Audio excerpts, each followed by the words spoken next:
Que bênção estar aqui com vocês, já fui profundamente impactado nesse tempo. Alguém pode me emprestar a esperança? Ei, você me ouve? Será que você pode me emprestar a sua esperança? Cadê a minha esperança? Aonde foi parar? Eu não a encontro, o desespero toma conta da minha vida. Olha a minha realidade, olha a minha situação, alguém pode estender a sua mão e me dar um pouco da sua esperança? Será que ainda sobrou esperança? Eu acho que não, porque na minha vida não há. Aonde está a esperança? Aonde está? Por favor, empreste-me a sua esperança. Falar sobre emoções e falar sobre unidade é algo que mexe comigo. E esse poema de autor desconhecido revela momentos que eu vivencio na minha caminhada. Como o pastor Olímpio já falou, que foi impactado com aquela adolescente, eu também fui. E gostaria de ter aprendido algumas coisas também antes, na minha adolescência. Mas todos nós temos marcas em nossas vidas. Aqueles que aprenderam logo de cedo muitas coisas e aqueles que demoraram um pouquinho mais para aprender.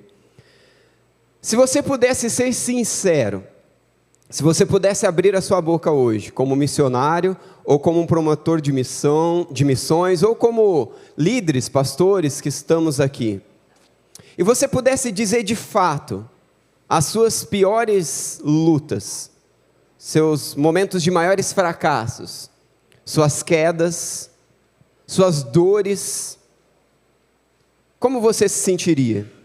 Se eu pegasse este microfone aqui e contasse para vocês sobre as minhas dores, os meus fracassos, as minhas lutas, o que será que vocês ouviriam? Os meus maiores fracassos. E os seus?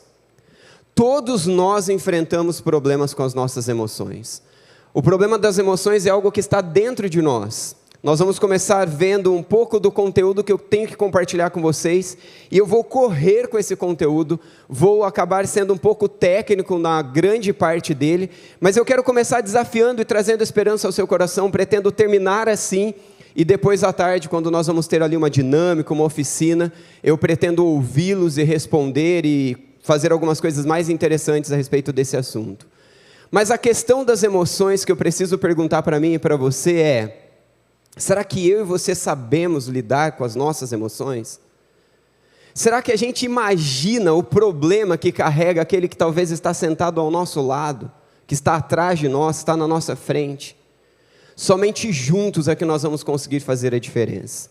Eu vou fazer uma breve apresentação minha, e não é para mostrar algo do que Deus tem feito, da minha própria pessoa, mas da graça de Deus, apesar de gente como eu, para você entender por que eu vou falar dos assuntos que eu vou falar e por que eu vou falar com a autoridade desses assuntos.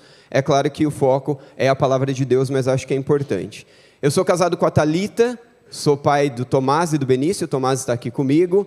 Eu trabalho como pastor já há 17 anos, e nesses 17 anos eu tenho sempre visto pessoas sofrendo, e foi por isso que eu me dediquei ao ministério.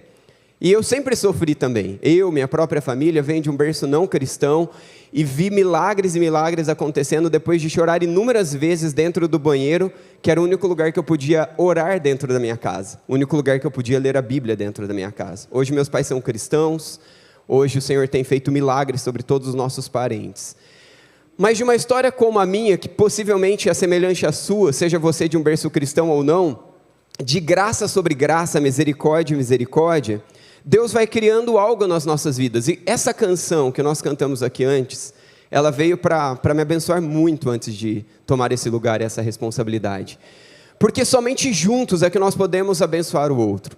E nesses 17 anos, Deus tem colocado tantas pessoas, tantos profissionais da saúde, junto comigo para servirmos. E eu tenho tido a oportunidade de estudar e de caminhar, que aquilo que eu vou compartilhar com vocês faz parte disso, juntos. Cada um com aquilo que Deus tem dado na sua história, nos seus estudos, nos seus recursos, servindo ao Senhor. Eu me especializei em aconselhamento bíblico, é uma das áreas que eu gosto bastante. Ao longo dos anos, sempre tenho estudado e me aprofundado nisso. E tenho trabalhado bastante nessa área, por necessidade pessoal e também por todas as questões do ministério. Eu também tive o privilégio de me especializar em neurociências, uma área bem importante, uma área que está em alta hoje em dia, mas que tem a sua grande importância quando nós pensamos à luz das Escrituras. E pela infinita graça de Deus, ao longo desses anos, Deus uniu pessoas comigo nesse trabalho. Eu jamais poderia fazer qualquer coisa sozinho. Eu jamais estaria aqui se alguém não tivesse falado de Jesus para mim, não tivesse me discipulado e não estivessem caminhando comigo até hoje, para que eu pudesse permanecer lutando até que Cristo volte e a minha luta cesse. E então meu desfrute comece de forma profunda e eterna, sem nenhuma interrupção. Em todo esse tempo, pessoas caminhando comigo. O primeiro texto bíblico que eu quero citar para você é Tiago 5,17. Um texto que eu amo. A palavra de Deus nos ensina no contexto todo de Tiago a importância da oração. E o que mais me intriga é que nesse capítulo fala de um homem que orou sozinho e parou a chuva. Orou de novo e a chuva voltou. E aí, um pouco mais à frente, quando chega no versículo 17, é dito que quando, um pouquinho antes do 17 ainda, quando nós oramos uns pelos outros, podemos ser curados. Aí chega no versículo 17, faz essa síntese. Quando eu oro por você e você ora por mim, quando eu confesso a minha tentação, o meu pecado para você, quando você confessa para mim, quando nós confessamos uns aos outros, nós somos curados e libertos. Gente, eu não conheço, vou falar um pouquinho daquilo que eu tenho trabalhado, daquilo que Deus tem me dado o privilégio de servir, mas diante de todas essas oportunidades e todos os profissionais da saúde que trabalham conosco, eu não conheço um ambiente onde as pessoas são curadas, um recurso onde as pessoas são curadas em suas emoções, queira chamar as suas emoções de doenças mentais ou quaisquer outras coisas, quando isso se agrava. Eu não conheço um ambiente melhor do que eu caminhando com você e você comigo, eu pedindo a sua ajuda em oração, eu confessando a minha fraqueza para você e vice-versa. Um outro texto incrível que eu gosto muito é Colossenses 3,16, habite ricamente em vocês a palavra de Cristo, ensine-se, aconselhe-se uns aos outros. Gente, que privilégio, Deus dispensa a sua graça, Deus dispensa o seu poder, Deus dispensa a sua cura, preste atenção nisso, porque isso é rico, de forma sobrenatural e poderosa, quando nós estamos em comunhão. Olhamos para Hebreus 10:25 e vemos a grandeza do ser igreja, a grandeza do estarmos juntos. Deus se manifesta e nos ouve quando nós estamos no particular com Ele, mas Deus se manifesta de forma especial quando nos juntamos, porque onde há 2 ou 3, a presença do Senhor se manifesta de forma sobrenatural e especial. Você percebe a grandeza que está em suas mãos? Será que a palavra de Deus hoje chega a você no meio de uma desilusão?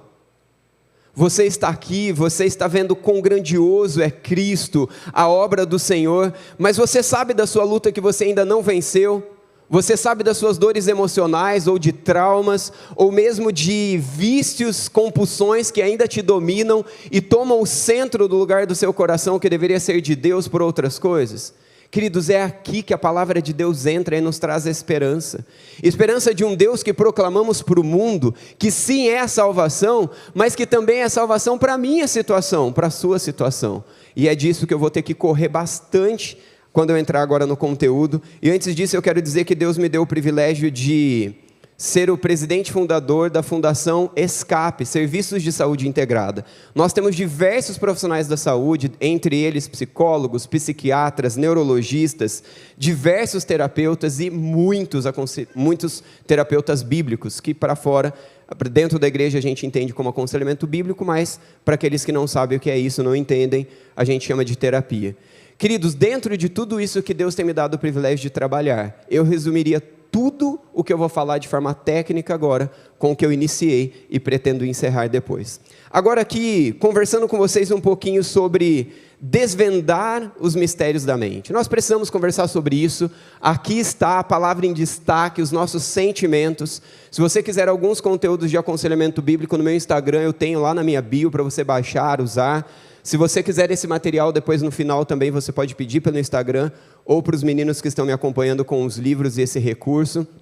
Mas o objetivo aqui é ajudar, é compartilhar, e tudo que a gente alcança é dividir para que Cristo seja proclamado. É possível desvendar os mistérios da mente? Gente, é possível, é muito mais simples do que parece. Eu não sou nenhum grande intelectual, sou alguém esforçado, mas é possível e as Escrituras têm para nós a base.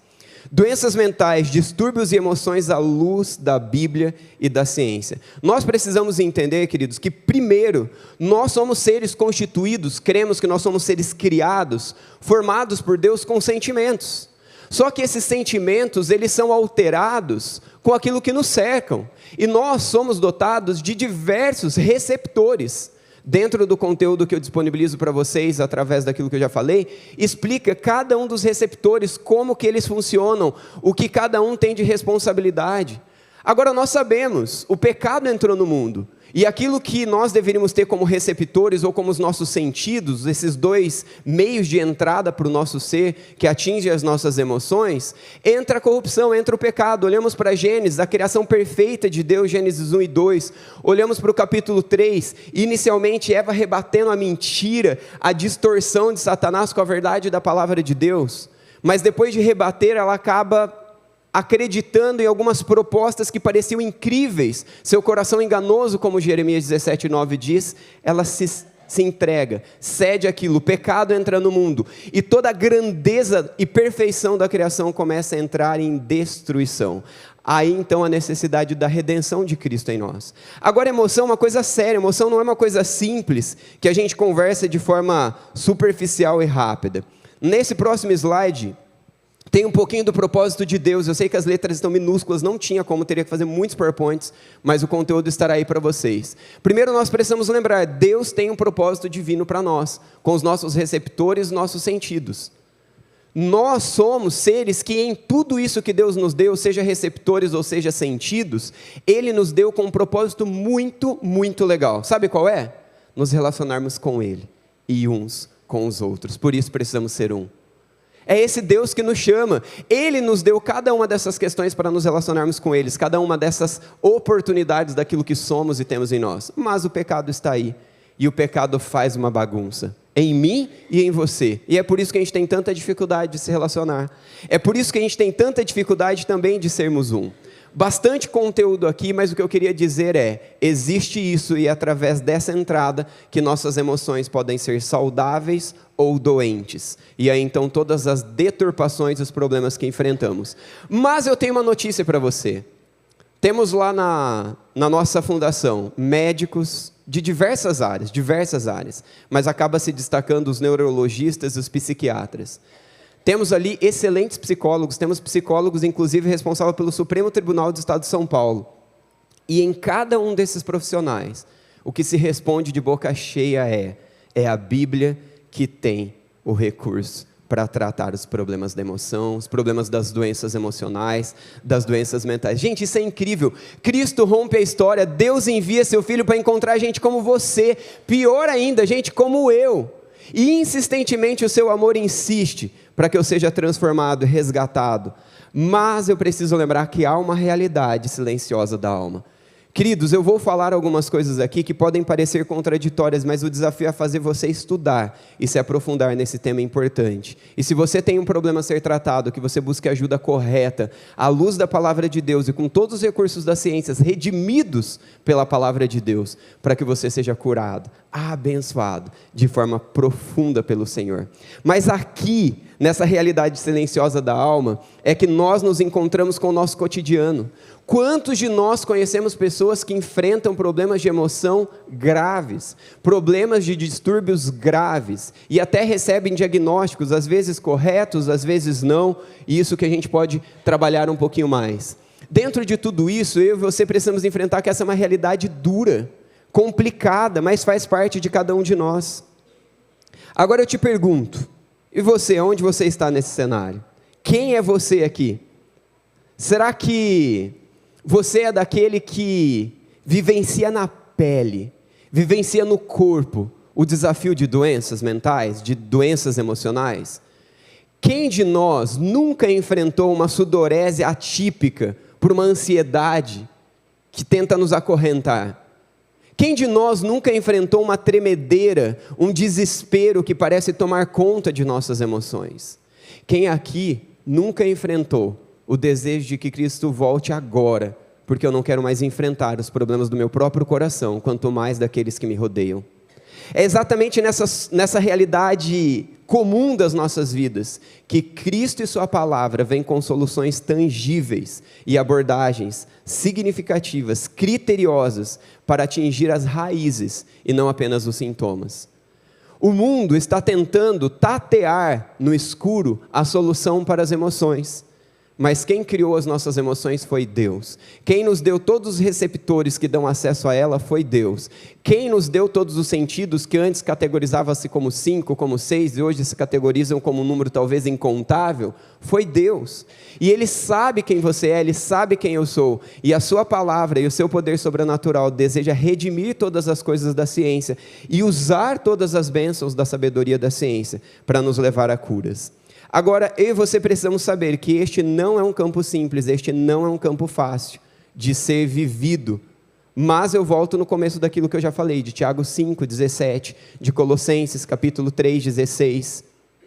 É o viver, é o caminhar juntos. Queridos, na fundação, nós atendemos diversas pessoas, do nosso país, fora do nosso país, equipes pastorais, pessoas cristãs e não cristãs. Mas a gente sempre percebe que aquele que se une à igreja de Cristo e vive o simples orar um com o outro, confessar pecado um ao outro, sendo igreja, orando, jejuando, se comprometendo, servindo, gente, 90% das soluções estão aí. É claro que é necessário, inclusive no meu Instagram, um dos exercícios práticos para você abençoar a sua vida. Entra lá, baixe para você gratuitamente, é para você usar e passar. Como está a minha qualidade de vida? É um quadro com 2 folhas que vai fazer um exame de como está a sua qualidade de vida. Questões alimentícias, questões de atividade física, questões espirituais, questões relacionais, questões de igreja, pegando cada uma das áreas, minhas emoções, meus sentimentos, aquilo que me instiga a viver, aquilo que me levanta, me dá prazer de viver. Recursos para nós, todos esses recursos são importantes, mas o que você precisamos saber é que cada uma dessas coisas precisam ser entendidas e redimidas à luz das Escrituras. Esse exercício que eu disponibilizo lá para a gente tem o objetivo do quê? Levar você a refletir como está a sua vida. E então, à luz da palavra de Deus, avaliar cada um daqueles 5 quadrantes. E então, escrever desafios práticos, realizáveis para a sua vida. Eu não estou comendo bem, vou começar a comer bem. Isso não é realizável prático. É como que eu começo a comer bem. O que eu vou comer, que hora eu vou comer, como eu vou comer, o que eu não vou mais comer. Preciso fazer atividade física. Quando? De que jeito? A hora, a data, a forma. São coisas comuns que se eu caminhar sozinho, eu desisto antes de começar. Mas se eu tiver a sua ajuda, eu vou prosseguir. E a cada dia com a sua ajuda, eu sou insistente em ir adiante. E quando nós nos movemos como igreja e uns com os outros unidos no Senhor, o sobrenatural de Deus se revela e Ele faz grandes coisas nas nossas vidas. Gente, eu vou correr um pouquinho aqui, não tem jeito. Quero falar um pouquinho sobre as perspectivas sobre as doenças mentais, ou doenças emocionais, se você quiser chamar assim, ou distúrbios mentais, ou distúrbios emocionais. Nós temos uma visão, que é a visão psiquiatra, e a visão dentro da psiquiatria, ela vai abordar aí com a sua base biológica, os fatores genéticos, ambientais, tudo aquilo que a pessoa vive, mas a sua base principal é o DSM. Se você não é alguém da área da saúde, dessa área, verifique o DSM, compare, jogue na inteligência artificial, compare o que mudou do DSM anterior para esse, ou dos anteriores para esse, e no que eles estão contraditórios. Existe um monte de contradição, estamos no 5, exatamente, ou seja, já sofreu 5 tipos de alterações, e eles se contradizem em suas alterações. Porque a ciência é ruim, eu estou julgando a ciência de forma alguma. Louvado seja Deus pela ciência, pelos médicos, pelos profissionais da saúde. Mas a questão é, eu estou informado, eu estou me informando a respeito disso, e à luz das Escrituras eu estou dando direção para cada uma dessas coisas. Dentro do campo da psicologia, o foco principal são as emoções, os comportamentos, e o diagnóstico é feito por entrevista, clínica e testes também, muitas vezes usando do DSM. E no aconselhamento bíblico? O aconselhamento bíblico adota a abordagem de valorizar a complexidade do ser humano, reconhecendo suas dimensões biológicas, emocionais, mentais e espirituais. O aconselhamento bíblico respeita todas as coisas que a ciência, de fato, acerta, aquilo que ela fala a verdade. Ele respeita, ele usa e ele pode ser muito abençoado com essas. O aconselhamento bíblico entende que ele transcende das limitações seculares, ao focar nas questões da alma, do espírito, oferecendo tratamento que atinge as raízes dos problemas. Eu não tenho dúvida da boa intenção, e eu tenho certeza que nesse auditório deve haver pessoas que são da área da saúde, e eu louvo a Deus pela vida de cada um. Quando as pessoas da saúde vão atender não cristãos, eles são os melhores, porque eu como pastor, eu como um cristão, falando de saúde emocional e falando de saúde mental, para um não cristão que não quer a Jesus, que não entendeu o Evangelho, eu sou limitado. Mas quando Cristo atinge alguém, eu posso ir profundo. Mas e se ele não quer? Aí é o profissional da saúde. Aí é somente ele quem vai poder aprofundar-se. Então fica aí para você esse desafio. Quais seriam então as possíveis divergências entre o aconselhamento bíblico, psiquiátrico e psicológico? Nós temos alguns, e eu e você precisamos pensar e estudar a respeito deles. Existem, são reais, mas todos eles têm algo a contribuir, e é outro cuidado que a gente precisa tomar. Então, uma fragilidade de base de estudo, existem muitas dificuldades entre os próprios profissionais, o campo de validação limitada, toda essa questão de questionarmos o DSM e o tratamento com fundamentos incertos. Então, nós temos diversos problemas e questões, mas, de novo, eles têm os seus valores. Qual seria, então, a abordagem do aconselhamento bíblico que Deus nos deu de graça e que a palavra de Deus diz que nós devemos aconselhar uns aos outros? Que eu preciso encontrar em alguém pessoas que eu posso confiar e que podem ver a minha podridão, a minha luta, a minha batalha, o meu labutar. E nessa sinceridade eu posso ser apoiado, suportado, aconselhado à luz da palavra, encorajado, alguém orando comigo, alguém jejuando comigo. É exatamente nesse outro campo que a abordagem do aconselhamento bíblico se revela de forma profunda e maravilhosa, gratuita e abençoadora. Os fundamentos do aconselhamento bíblico estão completamente nas Escrituras. Então, pode passar o próximo para a gente, por favor? E o aconselhamento bíblico, ele dá para a gente essa base, e ele vai se aprofundando com metodologias, não é só uma conversa simples, apesar disso funcionar naturalmente uns aos outros dentro da igreja, ele também vai além e ele tem ferramentas. Ele reequilibra de uma forma abrangente porque promove equilíbrio em todas as áreas, respeitando a área que cabe à ciência, a área que cabe à espiritualidade, dentro de cada uma das áreas. É uma escuta atenta e perfeita, empática, por causa do amor de Cristo, então não se limita ao meu, né? Meu Deus, você está pensando isso, mas não, como assim? Não, a gente não precisa disso, porque o meu pecado, na área que eu tenho fragilidade, ou a minha tentação, ela é tão suja e tão assustadora quanto na tua, então eu posso ter essa empatia, esse cuidado, com a certeza de que a solução não vem de mim, a solução vem de um Deus sobrenatural. Podemos e devemos orar uns com os outros, aconselhar uns aos outros na palavra, e então nós vamos tratar as raízes e não os sintomas. O profissional da saúde, por mais bem intencionado que seja, quando se trata da questão de saúde emocional / espiritual, ele está limitado, se ele ficar apenas com a sua eficiência profissional. Por quê? Porque ele não tem a parte espiritual, ou mesmo como cristão, se ele não utilizá-la, ele vai ficar completamente limitado. Ele não chega à raiz, ele trata o sintoma. Ontem eu estava com dor de cabeça, se eu tomo um remédio de dor de cabeça, eu posso até tirá-la, mas eu tratei a causa daquela dor de cabeça. Nas questões emocionais, Deus também pretende trabalhar mais a fundo, de forma mais profunda. Um pouquinho mais à frente, falando sobre a Bíblia, a ciência e o caminho da cura, eu queria falar um pouquinho sobre a neurociência no próximo slide, que ele me dá a oportunidade de só apresentar essas ideias para vocês e instigá-los a estudar um pouquinho mais. A neuroplasticidade, a capacidade do cérebro a se adaptar aos estímulos. Gente, isso é incrível. Vamos pensar nesse gramado. Todos nós vamos sair daqui e vamos passar pelo gramado. O que vai acontecer? Vai montar um caminho lá. O nosso cérebro é assim, ele vai criando caminho entre os neurônios. E então esses caminhos entre os neurônios podem ser constituídos de hábitos ruins ou hábitos bons. De coisas que são prejudiciais às nossas emoções ou que são boas às nossas emoções. E aí entra-se um campo de discussão muito profundo. Eu estou doente emocionalmente porque eu tenho uma disfunção química, ou eu estou vivendo socialmente errado, improdutivo, de uma forma não adequada, ou seja, para nós cristãos, em pecado, e porque vivo no pecado, porque vivo socialmente desequilibrado, gerei uma questão química descontrolada. Uma discussão eterna. Seja um lado ou seja outro, a questão é, o Deus Redentor de toda a graça quer cuidar de suas emoções. E Ele tem autoridade para te curar, Ele tem autoridade para te levantar. E é claro que dependendo da situação, dependendo do caso que você está, é muito necessário médicos e profissionais da saúde para estabilizá-lo, para te tirar da crise, até para que você possa conversar e entender os assuntos de forma profunda daquilo que a palavra de Deus e do Senhor tem para você através de você. Dentro disso, gente, sabe qual que é a esperança?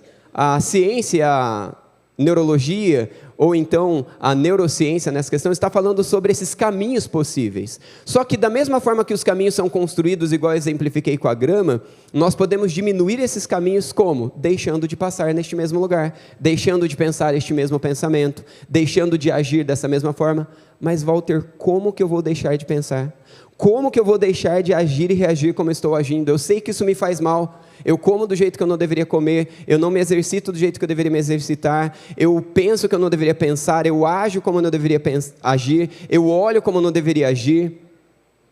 Mas como que eu vou parar? Como que eu vou abandonar a pornografia? Como que eu vou abandonar a sexualidade distorcida? Como que eu vou abandonar todas essas batalhas no meu coração com a ira, com a falta de perdão, com o medo excessivo, com o medo paralisante?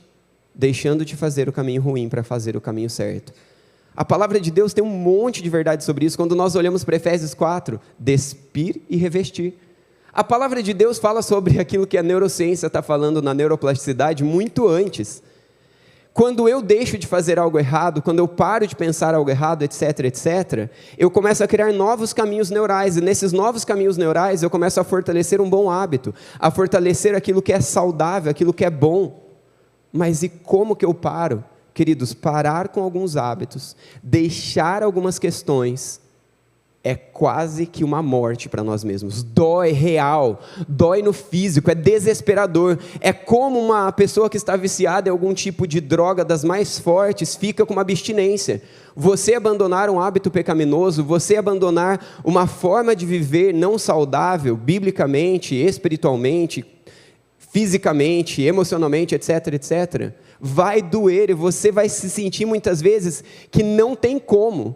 E deixa eu te dar uma péssima notícia, não tem como mesmo. E aí, Walter, então faço o quê? Pastor, o que eu faço? Você se rende à graça de um Deus que rompeu a história em Cristo e que faz em nós aquilo que nós não somos capazes de fazer, que faz por nós aquilo que nós não somos capazes de fazer.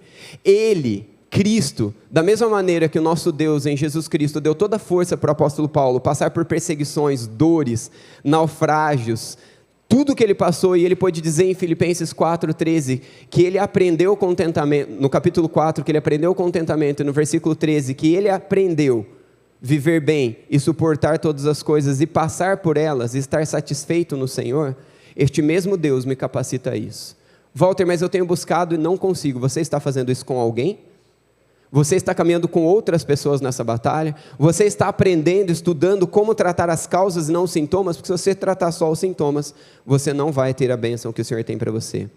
Qual seria então o papel dos profissionais da saúde no aconselhamento bíblico? Dentro de toda essa integração, como nós fazemos ali na Fundação Escape. O próximo slide responde para a gente, tentando... esse mesmo, obrigado. Estabilização em crise de risco. Queridos, como que eu vou ajudar alguém se essa pessoa está catatônica? Se essa pessoa é uma criança que ainda não se comunica corretamente? Ou se essa pessoa está numa crise, seja ela de intensidade descontrolada, ou seja, essa pessoa numa crise onde ela não fala, ela não escova o dente, ela não sai da cama, ela não penteia o cabelo, eu preciso do profissional da saúde para estabilizá-la, para então, por um tempo, os medicamentos psicotrópicos, que são os medicamentos de área dos psiquiatras, gente, eles não podem curar as pessoas, eles não tratam as raízes dos problemas. Se a pessoa está para baixo, ele dá uma levantada, se a pessoa está para cima, ele põe para baixo. São 4 classes de medicamentos. Dentro da fundação nós temos um doutor em farmacologia que explica isso de forma perfeita. A glória a Deus por esses profissionais. Estabilizou? Opa, agora é a hora. do corpo de Cristo funcionar, um orando pelo outro, um ajudando o outro, um confessando o pecado ao outro, e aí então o sobrenatural de Deus entrando. Aconselhamento bíblico, oração, jejum, igreja e Deus trabalhando. Também na suspeita de condições físicas subjacentes, seja do próprio organismo, ou de um acidente, ou de um câncer que está sendo desenvolvido no cérebro. Temos histórias e casos gravíssimos que nós precisamos do médico para isso também. Alívio nos sintomas concomitante ao aconselhamento bíblico. Gente, é uma bênção. Eu sou a favor, a pessoa está sofrendo, a pessoa está com dificuldade. Ela trata a raiz com o ser igreja, ela trata a raiz de uns aos outros. Deus nos abençoa nesse processo. E o medicamento é uma graça de Deus, é um alívio de Deus para ajudar aquela pessoa. O medicamento não vai fazer efeito por muito tempo, mas ele faz efeito por um tempo. Algumas adaptações, trocas e tentativas, enquanto a pessoa trata a causa dos seus sintomas, das suas emoções. Corri e estou finalizando. A Bíblia versus a ciência no caminho da cura dos problemas mentais. Olha o que Jesus disse lá em João 10:10. Sua missão era proporcionar vida abundante, em contraste com Romanos 1:18. Você já viu a lista caótica de Romanos 1:18? Deus nos entregando aos nossos próprios pecados. É a pior situação que eu posso me encontrar, que você pode se encontrar. E eu já me encontrei como cristão diversas vezes nessa situação, e eu duvido que você também não. Começa-se uma lista de pecados na área sexual, e se desenvolve numa área de tantos pecados que eu creio que abrange todas as áreas, todos os pecados da vida. E então o texto vai dizendo-nos que Deus nos entregou, porque não adoramos, não reconhecemos, Deus nos entregou uma disposição mental reprovável. E aí briga de pai entre filhos, e aí é ira, é dissensão, é homossexualismo, é isso, aquilo, uma lista gigantesca. Queridos, essa é a nossa situação, e Deus vem com a palavra de Deus para nos curar, porque Jesus é aquele que nos oferece vida abundante. Mas a vida abundante está em sair da minha loucura, de achar que a minha vontade, o meu sentimento, o que eu acho que eu preciso ter para ser feliz é o melhor, e me submeter à vontade graciosa de Deus. Que testemunho daquela adolescente. Ela poderia ser revoltada com a vida, ela poderia reclamar das cirurgias, das dores, das dificuldades, mas ela decidiu olhar para Cristo, um Deus bondoso que dá para ela o que ela não merece, e que a oferece graça, misericórdia e bondade, mesmo no meio da nossa incapacidade, do nosso não merecimento.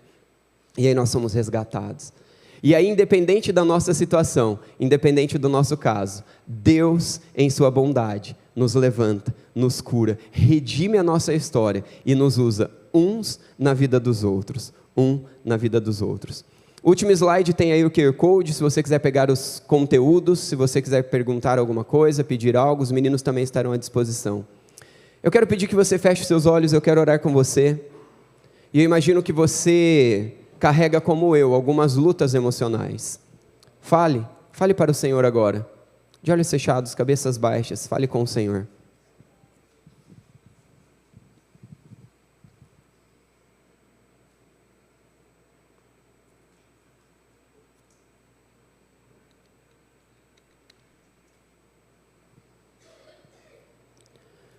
Senhor, obrigado por este tempo onde nós podemos levantar este assunto tão necessário do Senhor, este Deus amoroso que deseja curar as nossas emoções.